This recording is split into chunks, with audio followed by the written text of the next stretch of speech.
गुरुर्ब्रह्मा गुरुर्विष्णु गुरुर्देवो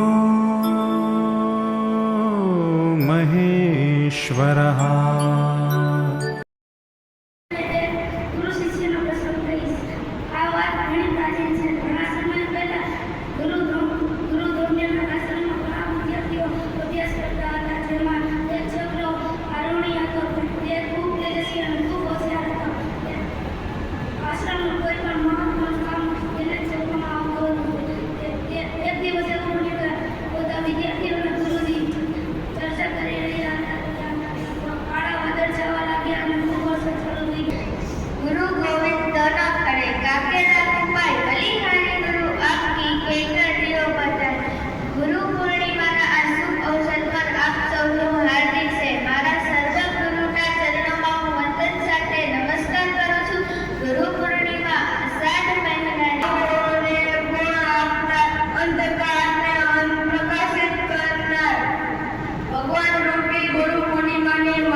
અંધકાર રૂપી અજ્ઞાનમાંથી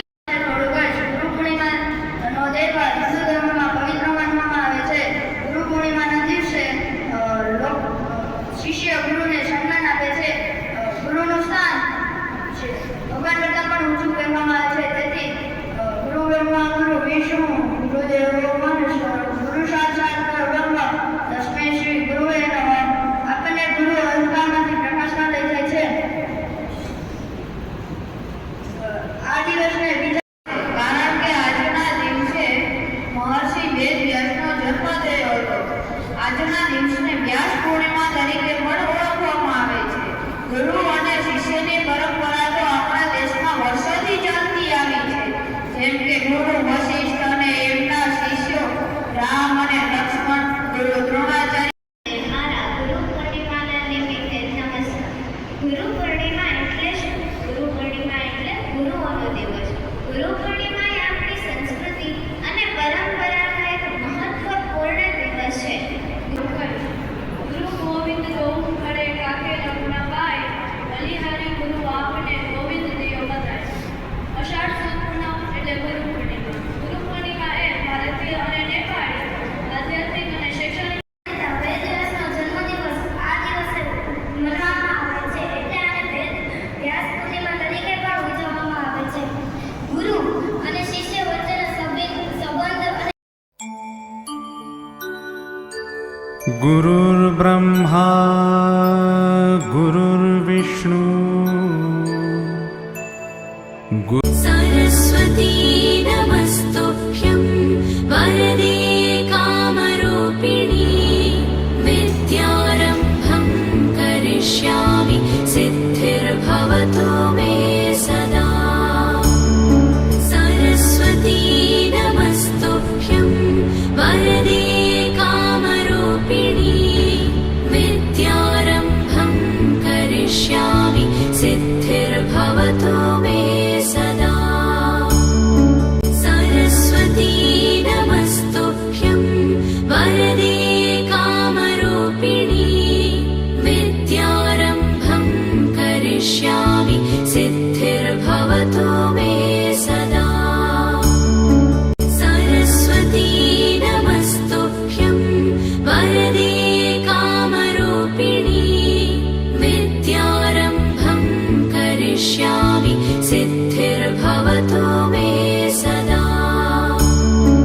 सरस्वती नमस्तुभ्यं वरदे कामरूपिणी विद्यारम्भं करिष्यामि सिद्धिर्भवतु मे सदा. सरस्वती नमस्तुभ्यं वरदे कामरूपिणी विद्यारम्भं करिष्यामि सिद्धिर्भवतु मे सदा. सरस्वती नमस्तुभ्यं वरदे कामरूपिणी विद्यारम्भं करिष्यामि सिद्धिर्भवतु